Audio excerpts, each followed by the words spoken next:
All right, guys, Mike Hackett, Joe Militello here on the Let It Out podcast, coming to you from the mothership on what is, I guess, the first real snow of the year. But last week you did a little tour of all the different turfs, and how did it go? Good. It went real good. I started Monday in Shelby. Me and Jen worked out together, and then we had a cool. We chatted for a while afterwards, which was cool.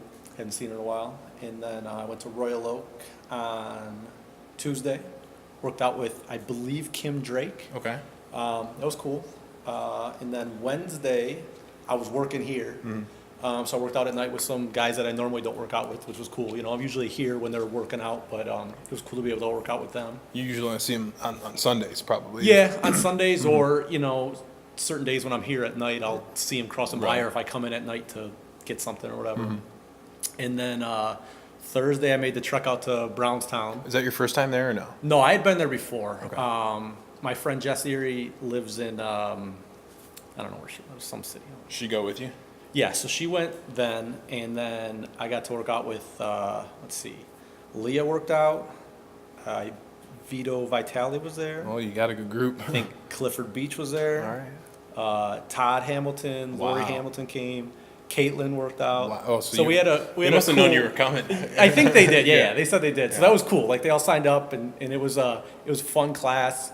It was like the first time that week I got to work out. Like it was like full. It was Right. it was awesome. What time of the day? That was 10:30 Wednesday afternoon or morning. Yeah. Morning, yeah. Yeah. Yeah, it seems like afternoon for you probably. Yeah. Right. Yeah. And then so there's a Starbucks down a ways. That I had gone to before, but the last time I went, I got lost because there was like railroad tracks or whatever there. So I was trying to figure out, I'm like, someone, get me to Starbucks. Well, there's Right. a Starbucks right in the Kroger there, so I ended up just being Oh, able to there walk is. over. Yeah, there and wasn't get one started. there when I was there. So. And then what? And then Thursday, or no, that was Thursday. And then Friday went to Harrison at 9:30. Emily came with me. Got to work out with my buddies Bob and Terry Patu for the first time, which is Yeah, awesome. They that's always cool. go there. And then I was part of the Sterling Heights Power Hour, and I was given a message that you still need to be a part of that. I know. Since you haven't, Anytime been in there. Somehow I go by there, talk to Tim, or just kind of check up on how things are going. They happen to be working out, and I'm there in like jeans and don't have anything to wear to work out. So I've been called out. This is like 3 times Yeah. now. So I'll definitely have to do that. So, but how were the workouts or like the environment? Anything jump out at you? Well, I mean, I didn't feel that great Oh, all that's right, week. you were sick. I was sick, Yeah. so it kind of stunk for me. Like I felt like I couldn't catch my breath a lot. I think Jen was a little disappointed that I was, huffing and puffing on Monday because she waited to work out with me at 10:30, and then I'm sitting there dying 5 minutes in, But what I think? I think I liked Wednesdays. I didn't mind any of them. One, I think Thursdays was real leggy. One of them was real leggy, and then I'm trying to think. Like there was Junkie Jump. maybe it wasn't Thursday. There was one real leg day and then one real arm day. I think Monday was Yeah. the one where it was like 2 skirls in a row and all that. That was, yes. And then the day before was the double Stro day, I believe, too. yes. Yes. Yeah. So that's tough. But yeah, it was a real good time. It was real fun. Got to meet some new people that I hadn't met before. And cool. It was a good time. So, I mean, it's been a while that I've kind of seen every different location, kind of doing what we do. Do you see any variances? I mean, whether it's form or like just kind of in, like I spoke to you a little bit about last week, just kind of the camaraderie. Like there was a little bit of banter in Harrison Township that I noticed. Did you notice? Yeah. I noticed that in Harrison, like the class before, it wasn't anything bad or anything, but it was a lot of like talking, encouragement, Right. stuff like that. Yeah. And then this came up on your Facebook post. There's these like almost figure eight-ish runs that people are doing on runs, which was So like our ladders and like bonsai or like a bonsai, yeah, like just a big turn around 3 coming back around. It's just, it was just different. I mean, I just saw that thread like a couple minutes ago, and I mean, I could see it maybe in Harrison Township if you got like a couple people going. Yeah. But I mean, unless you're running around like the outside of it, I would think that'd be disruptive. It wasn't anything where it got in anyone's way. Yeah. It was just noticeable, Like- noticeably different than the way I'm used to doing runs. You know, because I mean, I'm always in people's way. Like you ask Michelle. Michelle, I'm all over the place out Okay. here. Not on purpose. It's just what it is. Yeah. So I always like to run by a line to keep me straight, Yeah. so I'm out of people's way. You Right, know? yeah. And like I said, no one was in my way at all. It was just a noticeable difference in terms of coming down and back on Yeah. certain things. In terms of form, I got to see a class the class before at Shelby. Yeah. Good form, good Nice. energy early there, and then the class before us in Brownstown and Harrison both. Yeah, I didn't. It was just Right. looked like a fun class to be in if I would have went to those. You That's know? cool. I mean, I guess the question wasn't really geared at like who's doing good form and who's doing not. It's just wondering like how the consistency and the energy is, and just like if it looks like people kind of get it. So there wasn't the class before mine at Royal Oak, but the class before at Shelby, the class before at Brownstown, and the class before at Harrison, they were in it. Like it was towards the end of the workout. I got there a little early each time just because of traffic or whatever. Right. And I mean, no one was just hanging out to work out. Right. It was all in it. That's awesome. Everyone was focused. It was cool to see. really cool. Cool to see a totally different community within our community. Exactly. But we're all the same because it would have been the same feel if I was here Right. with 20 minutes left in a class. And that's, I mean, I guess I'm going to jump ahead and kind of answer somebody else's question that asked on Facebook about kind of like where I see this program going. I mean, if we're going to talk kind of like about another genre like CrossFit, it doesn't matter like which city you're in, which state, wherever you are. I mean, they're international. You can go to any box and pretty much do like the same workout and kind of be in the same, I guess, same like fitness or around the same type of people. Yeah. But Cyphus even more so because Cyphus, unlike CrossFit, every single day, all the people are doing the same workout Sure. across the board, and that's one of the things that differentiates us from like anybody else out there. So that's kind of what I'm going for. Is Yeah. it doesn't matter where you show up, everyone's kind of using the same terminology. And then with that, I go somewhere on a Thursday, someone I never met before, we can talk about what we did on Tuesday. Right. Which yeah, is cool. Yeah. And so, I mean, you're comparing your scores, you're talking about the workout that you did before, like, oh my gosh, yeah, I'm still sore from, Right. Exactly. Yeah, we're both sore from the same thing. Same thing. Not just working out Tuesday. We're sore from the exact same thing we both did. Right. And so if you are somebody, and this is going to play into the other question we had on recovery, if you're somebody who, I guess, you travel a lot and you do the workouts, all the workouts are designed somewhat in a way that you're able to do them every single day if you wanted to. Somebody, I don't know if it was Jen, who was asked about recovery? About I think it was somebody from Harrison Township, and the name's not coming to me right now, but she had asked if I had any tips on how I go about giving advice as to like how long you should wait if you're consistently going. It feels like you're always sore. I mean, I think that's the key to start though, is to figure out yes, your schedule. yeah, What works for you? Because it's individual to each individual. Yeah. I mean, this is an extreme example, but there are people that do like marathons for the heck of it, like day Right, after day, yeah. because I don't know, that guy did like 30 marathons in 30 days. In 30 states, I think. It was something like Yeah. that because I was in a half marathon that he was running one of those 30. Really? Yeah. That's cool. But I mean, that's crazy, but he's not the average Joe. Right. There are people that can do this every single day, are pretty darn close to it. They're not the average Joe. Right. So I think the first thing is exactly what you said. You need to find out what it is that your body's capable of doing. Maybe initially it's 2 or 3 days a week. Maybe, you bump it up later. But I know for me personally, the more frequently I do it, the less sore I am.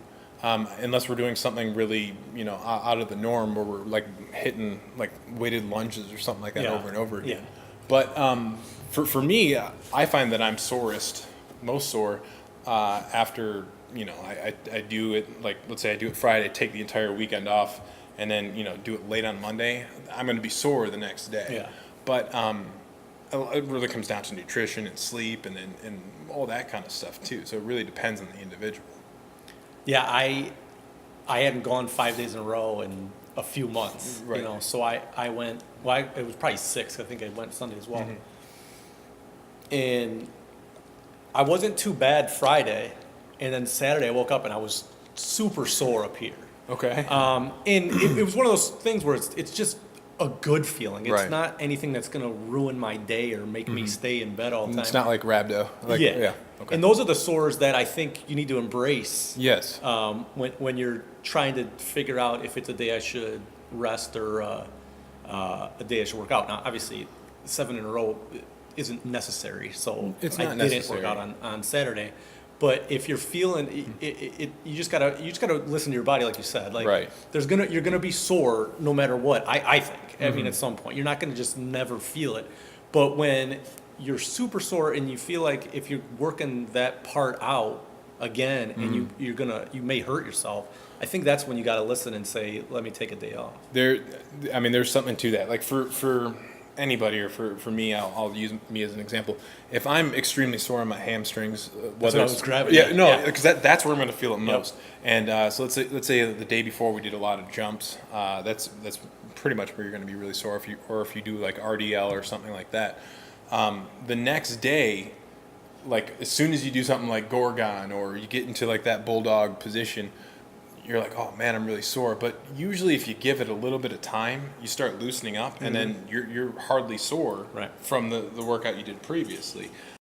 I would say this: don't let a rest day. That's not what I want to say. Don't make an excuse not to come because you're a little sore. Right. But Well, there's a difference between being hurt and being sore. Yeah. Like, that's what I was going to say. Okay. Thank you. I know that, like, where I'm noticing if I know I need a rest day, it's my fatigue factor. And that's whether I'm at the turf or I'm, like, outside doing some, like, work or if I am doing, whatever, hanging out with Logan. It's if I'm tired, I just feel worn out, I'll take the day off of working out because that's just going to be one extra thing. I also can feel it almost within a workout. So if I've gone like 3 or 4 days in a row, I can feel my performance is suffering because I've gone hard a couple days. So for me, what I've been doing pretty much the last, I would say like 9 months or so, is I just go hard one day a week. And I know that you don't really have that cruise button that you mentioned, but I kind of have like a little steady state that I stay in. It's usually like in the 5 to 650 range, but then I will go hard. And I kind of select, I hand select, all right, this is the day that I'm going to go hard because Sure. I like these exercises and it tailors plays to my, assets, I Yeah. would say. And then if there's ones that are just going to be brutal or there's certain exercises that you know you're going to get more out of it if you go slower, Yeah. then I'm going to say like, no, I want to take that day to just focus on form. So, I mean, there's a lot of factors that play into recovery. I think it ends up with the adage that we say, just listen to your body and adjust accordingly, so tasks that you would go slower on, like ladder runs. Right.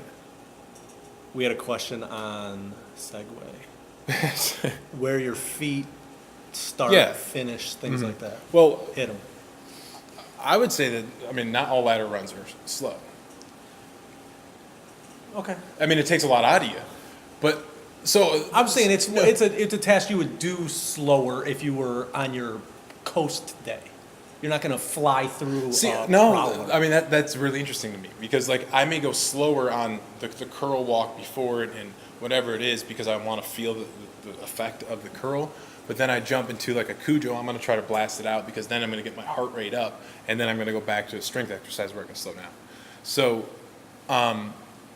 sometimes I think of the workout as I'm doing it as almost like a high intensity interval training, and I know what exercises that are going to peak that heart rate Yeah. up. So, I guess maybe my take on it's a little bit different, but to answer the question, think about it like this. Anytime you're doing a ladder task, whether it's Cujo, not quicksand, we're not going to count quicksand right now, but prowler, tweaker, half blaked or matador or minotaur too, we've been doing that a lot lately. The plate's going to start on line number 1 and you're going to leave it at line number 2 every single time. And whatever crawl you're doing back to line number 1, it's whatever that first limb that gets to line number 1 touches the line, you can head back to number 2. So if you're doing prowler and you push the plate to line number 2, you're doing a reverse bear crawl back to 1. The way you always would do a reverse bear crawl is when your foot touches the line, you move on. So for me or for someone who's taller, you use that to your advantage. Stretch out. Exactly. I plant my top foot like a good 4 feet away from the line, and I stretch my foot all the way back as far as I can, almost like I'm doing arachnid or rampage or something like that, because that's Nightcrawler. right. Nightcrawler, something we have done forever. But see, those are the things where it's like, okay, now that I've built up this flexibility, I'm going to use it. Sure. And so that's kind of what the advantage is of kind of doing some of the exercises correctly. The new one, not new one. Okay, it's not new. I heard Emily say that she thought Minotaur was new, but it's just something we haven't done in a long time. Right, yeah. I really like the flow of mogul push in the reverse mastodon because I'm able to actually crawl into the plate without breaking stride and go right into it. And we're going to start using that more often because of that. It flows very nicely. Yes, I do like that. And the same thing with like tweaker. Tweaker's what we do like a jackal to line number 2, and then we do monkey to line number 1 and back to the plate. I mean, I have my feet planted, or I'm sorry, I'll have my hands planted intentionally away from the end zone, and I'll land my feet on the line and jump right back. I mean, you can do that totally. I mean, Like, you're talking physically or literally? I mean, literally, Yeah. right? Yeah. And I was trying to think, was it Tim that had another question, or? No. No, I think that was, Tim brought up the runs, I think. Oh, he was the one, the circular Yeah. runs. Okay. Yeah, so no, I guess to answer, or to follow up on that notion, is that suicides and, your bonsais and gallows and that kind of stuff, yes, they're kind of resting exercises, but they were initially put there for like a speed drill or a quickness drill where you're doing like suicides in like basketball. I was gonna say, because it's like basketball where you're it's like agility. You're going to you're touching the line, going to free throw line, Right. Going half court, touch the line. Exactly. But so really what you're supposed to do is plant turn directions. I mean, we're not touching the ground with Right. our hand.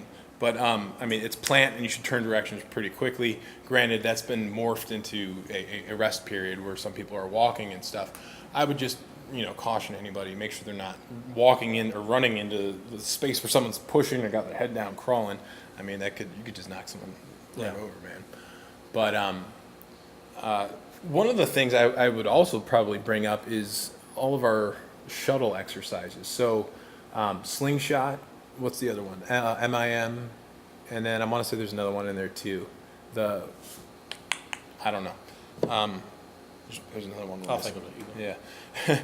Anytime it's the same thing. Like, so if you're doing slingshot, you do the plate push from line number 1, you push to number 3, the plate's there on line number 3, you need to make sure that you crawl all the way out into the plank and then do your reverse plate push to line number 2. Once the plate's at line number 2, get behind the plate and push it all the way to number 4.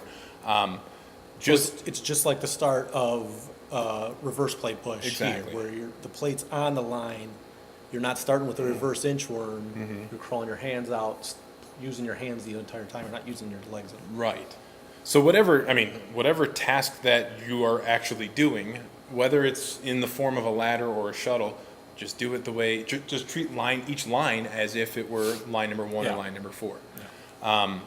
And the reason why we don't start off with like on a reverse plate push, like that reverse inchworm, is because you're pretty much cutting down an extra, a good 6 You feet. could almost, doing half a line yeah. almost. So, and that's one of the things too, and it kind of goes overlooked in some places, is doing the exercise, if it's a plus run exercise, in the end zone. So you'll see some people facing like away from the end zone. So like right now the field's obviously behind us. So if I'm doing, I guess, like mountain climbers or squat thrusts or something like that, and I'm facing this way and my feet are out there in the end zone, I've seen people start like their next exercise, like They'll Yeah. start right there and keep yeah. going. There was one of our very first, actually he's one of the Godfathers, and it's not Bart, but who would habitually do, it was squat thrust that came to mind, and he was this really tall guy, and he would start like halfway to like line number 2, like each like new exercise. So I mean, there's times where it's packed in here, and That's if everyone's different. doing moguls, you know, Right. you almost have to stagger it out. Right. And then people are good about doing it, coming back around, and then going. that's cool. Yeah. I mean, I totally understand that. Or if you're doing jiggy or hooked or something, I mean, that makes sense.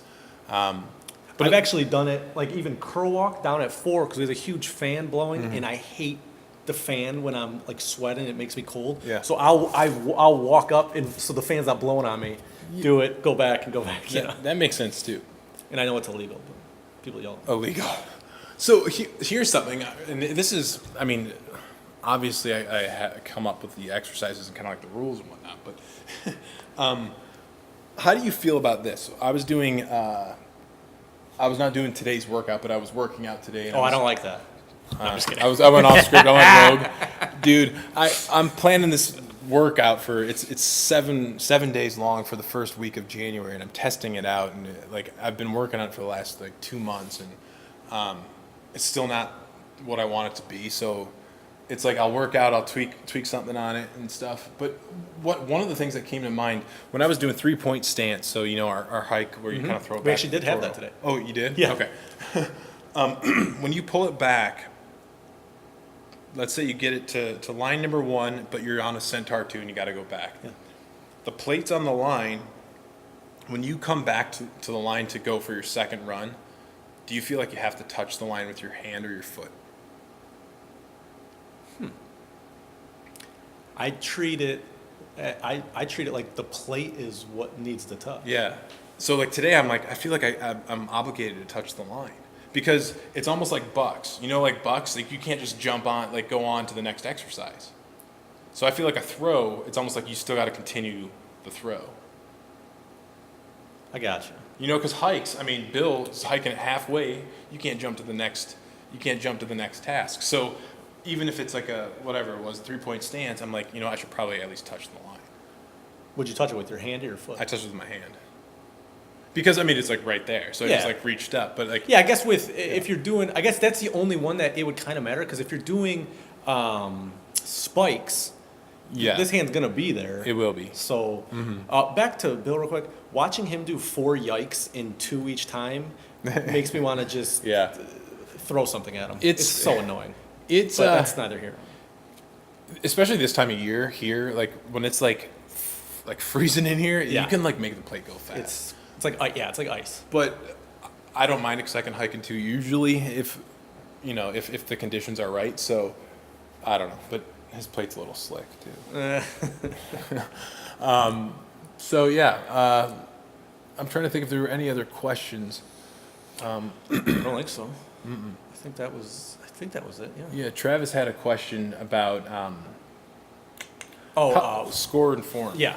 So the skewed workout that we're doing right now is kind of answering how we balance between score and form. At least what I think his question was does your form affect your score? As of right now, it doesn't. All along, the whole entire point of the form badge was to give kind of some feedback into how members are doing or how their perceived form is. But all along, I wanted that to be kind of like a factor into the whole formula of one's fitness level. But I can't tell you honestly how many times I was working out this week and I was thinking of that quote that you were saying, don't do somebody else's workout, because even though we're all doing the same workout, like I just can't get over it. I'm like for me it was standing for like don't live somebody else's life. So that's just the way, I don't know, that kept popping up in my head today, or not today, the other day when I was working out. I'm like, here I am, like you're trying to keep up with somebody else, but you're also trying to have really good form, and I feel like maybe I'm not playing the same sport that you are, even though we're playing the same sport. Or we're not playing the same game, even though we're playing it at the same time on the same field. So, I mean, I just think you nailed it when you said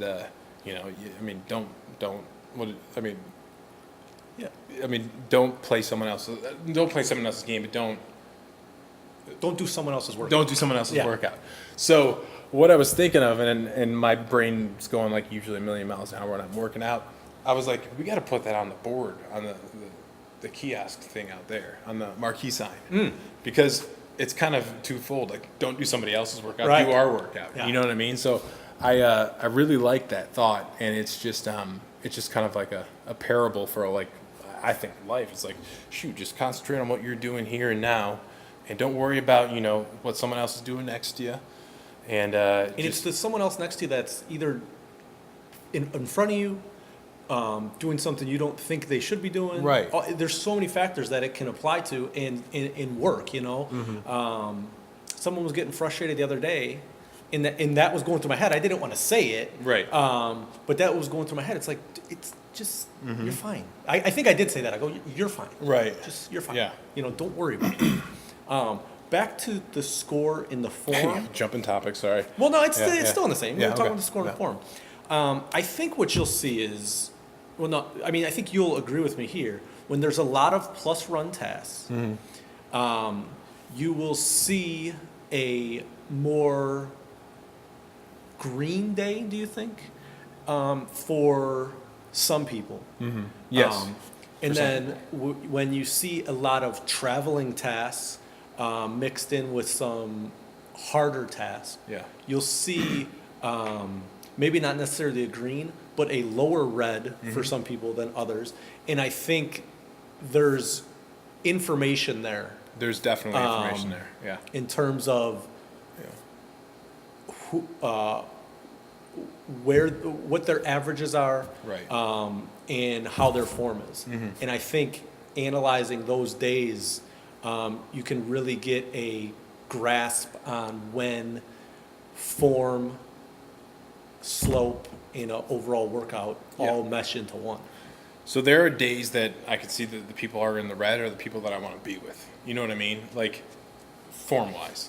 I could be like, all right, well, I just scored a negative 50. Well, who else scored about what I scored? Like, oh, yeah, I mean, she's got really good form. He's got really good form. Yeah, that's a good thing, you know? So, like you said, traveling exercises are objective, whereas plus runs are very subjective. And I've gone into this topic, you know, on our website and blogs and posts and stuff like that. There are exercises that you just can't cheat. You can't cheat a plate push. You can't cheat a hike, but you can cheat paratroopers. You can cheat push-ups. I mean, push-ups they're so diverse. So many people have different types of.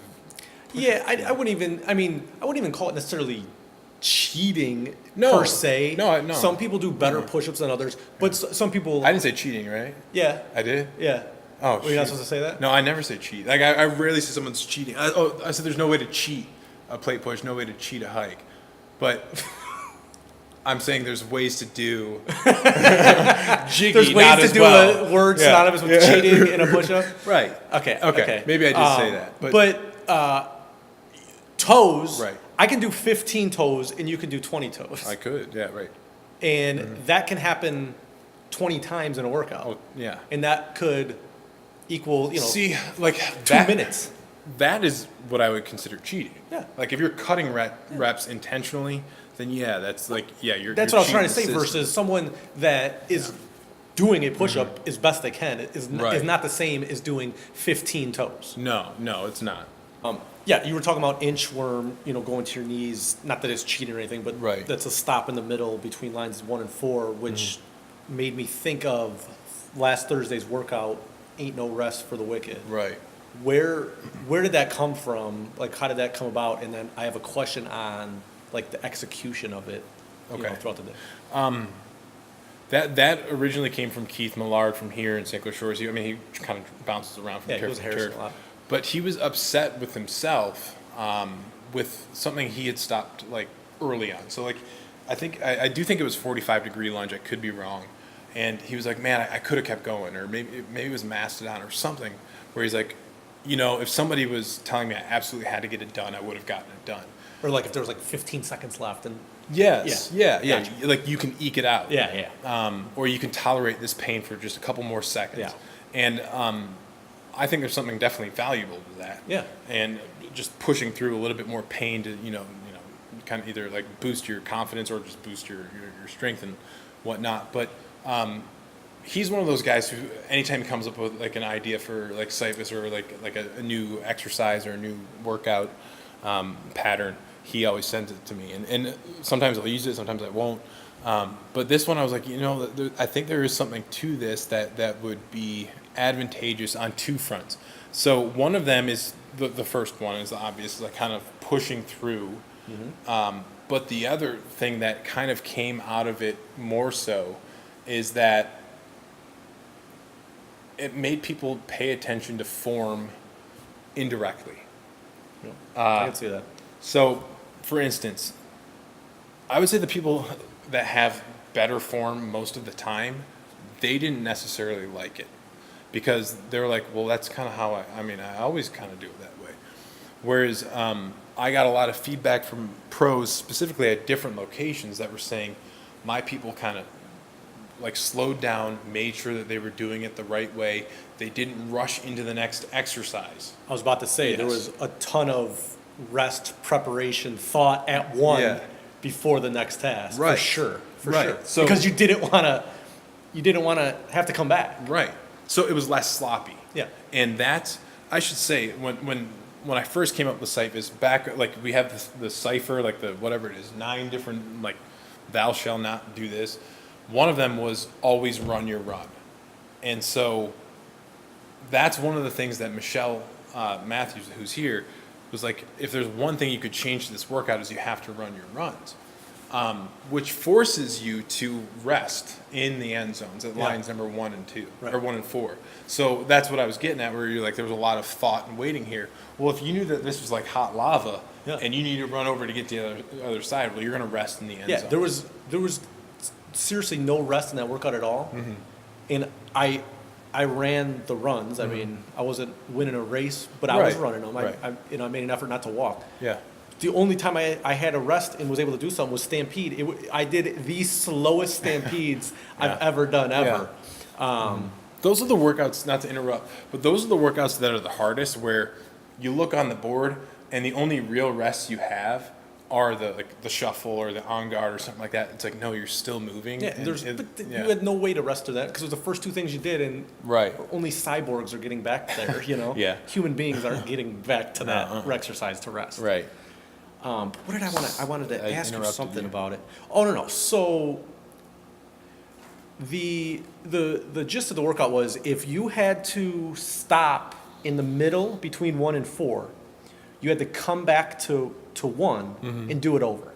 Okay. So for example, if I'm doing inchworm Yeah. and I get to 2 and I can't take it, Ah, I got to come back to 1. yeah. Okay. But then, And now I have to go to 4. right. Well, yeah. I'm not going to get to 2 No, that's a without good having thought. to stop again. So, was your thought that you just had to keep resetting so you could get there, No. or what were you No. thinking on that? So, as I understand it, Keith's thought was that to keep having someone redo it over and over again until you're able to complete it, which is impossible. But I think so. with he didn't know the tasks I was going to throw in. Sure, there. sure, I think sure. he was thinking easier tasks. For me, and then on the motherboard, you'll see.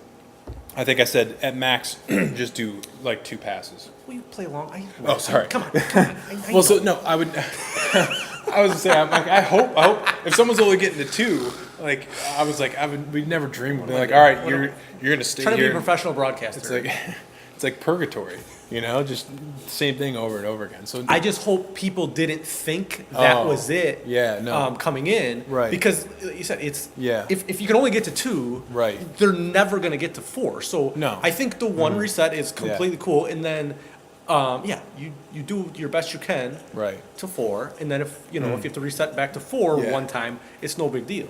For me, so we had what was it? Was it Skrull or Stro? Stro. I won't do that again. Back-to-back It's too Stros, much, yeah. brutal. Yeah, it was. And then you had the Wicca like real close to that. So I mean that stretch was like It 24 was to 30. Wicca, and then one exercise like a kamikaze or something like that, and then It wasn't a Stro. kamikaze, but it was something not hard. Okay. Maybe it was kamikaze, but those were pain in the ass because you had to keep running. Right. Yeah, it was. No, it wasn't kamikaze. You're right. I don't think it was, but I think it wasn't single leg boulder either because that was before that. But anyway, Yeah. 24 to 30 was brutal. Yeah. But like today I had 2 chickens in a row.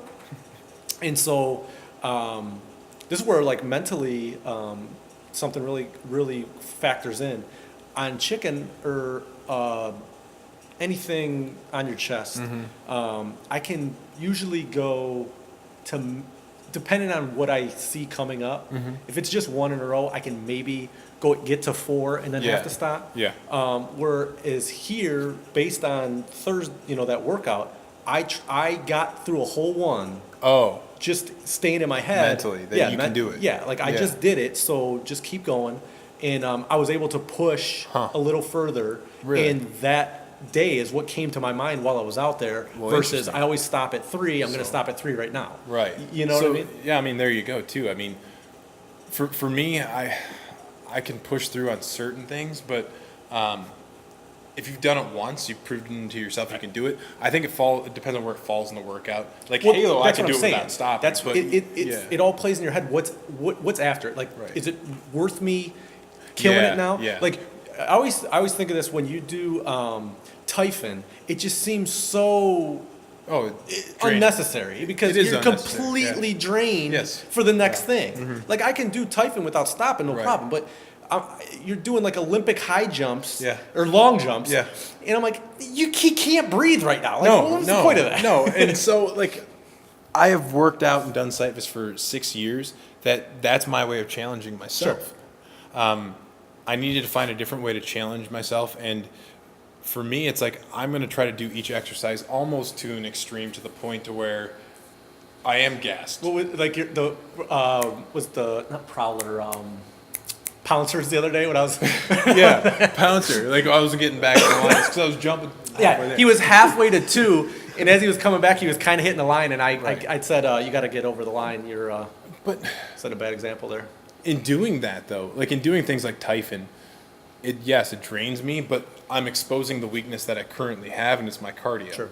I've always been, good at like crawling and that kind of stuff, but now it's just like kind of shining a magnifying glass on the thing that I suck at, and it's cardio, but specifically jumping, and I'm kind of in a different way doing Ain't No Rest for the Wicked, but in my own version.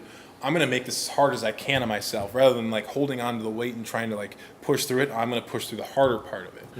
But yeah, my score suffers from it. I mean, I could go like 50% of that speed. It would still look like I have really good form, probably to most people, but also in my heart, I know that this is really not my absolute best. Gotcha. So, yeah, it is a little unnecessary. Like the Typhons and hangs and flying monkey and stuff. But at the same time, it's like I feel like I get a lot more out of it in maybe less time in the workout. Maybe if I know that I'm only going to get through half of the workout for that day, well, you know what? I might as well just take this task and focus on it for now. Yeah. And get the most out of it, because I may not get to the other leg stuff that's planned for the rest of the day. Sure. Like I've said in various scenarios, like like Jen says, you're only as good as your last task, and I say, focus. The most important task is the one that you're on, and so I sometimes try to not think like, okay, what's the next exercise? Even though if you're really trying to score high, it's really important. Oh, so for you're you to really do. not like counting or anything like that? Not doing Like, math.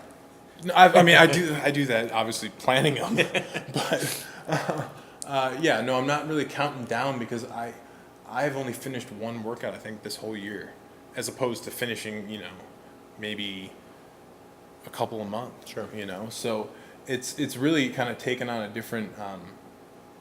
This year's been very, very different, but I've kind of enjoyed the different challenge, because it's always, I mean, going back to our first podcast, like redefining what it is that you get out of Cyphus, because as soon as you get to the point to where you stop finding something that challenges you, then it gets boring. Yeah. I mean, it's like once you reach the top of the mountain, again, that's the reason why it's modeled at Sisyphus. You want to go back down, start the climb back over again, but find a different path. I just saw a show that made a Sisyphus reference, and I can't think of it. How was it? Might have been Deuce, maybe. I don't know. It's I don't irrelevant, know either. but remember, there's a bunch that they keep all popping up on TV all the time now. But They do. It is kind of funny. But Anyway, all right. I think we're gonna wrap that up on a Yeah. high note. I like how you had the shirt with the pouch there to keep your hands in. yeah, it's just pockets. Okay. I thought you had Nope. handcuffs in there or whatever. No. All right. Well, that's Let It Out podcast for tonight, and we will see you next week.